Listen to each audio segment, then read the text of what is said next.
في الدار البيضاء مدينة لا تنام على وقع الشغف، ولا تهدأ قلوبها إلا بعد صافرة النهاية.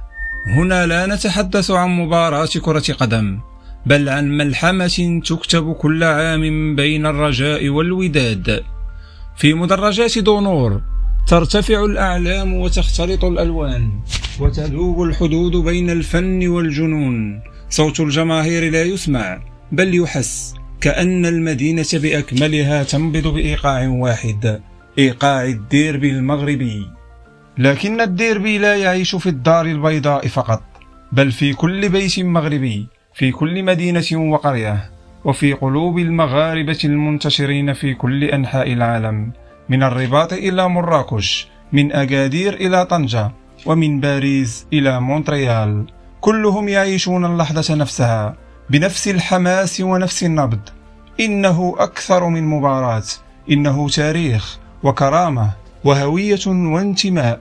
في هذا اليوم لا فرق بين شرق المدينة وغربها، كل شارع يصبح ساحة معركة رمزية، وكل بيت يعيش المباراة كأنها قدر مقدس. لا غرابة إذن أن يقولوا إن ديربي كازا ليس فقط الأفضل في إفريقيا، بل أحد أعظم الديربيات في العالم، لأن ما يصنع التميز ليس عدد النجوم في الملعب، بل كمية العشق في المدرجات. والمغرب يا سادة حين يحب حتى الجنون. وفي الأخير أخبرني، هل أنت رجاوي أو ودادي؟ والرولات والأناشيد والحناجر والهتافات والتيفو والشعارات والأيادي في ديربي بصوت واحد، ديربي كاس الكبير. انظروا كيف تسرق المدرجات العيون من أرضية الملعب، انظروا كيف تتحول هذه القمة إلى مدرجاتها. اترك تشكيلة الفريقين، ابقى مع تشكيلة المدرج، مع تشكيلة التيفو، مع هذا السحر، مع هذه الصور، مع هذه اللافتات، مع هذا التيفو.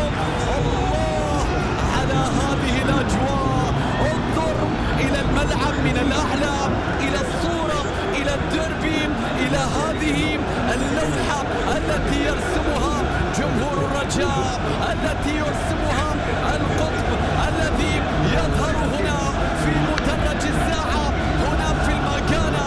يا لها من لوحة، يا له من تيفو، يا لها من صورة، يا لها من لقطة.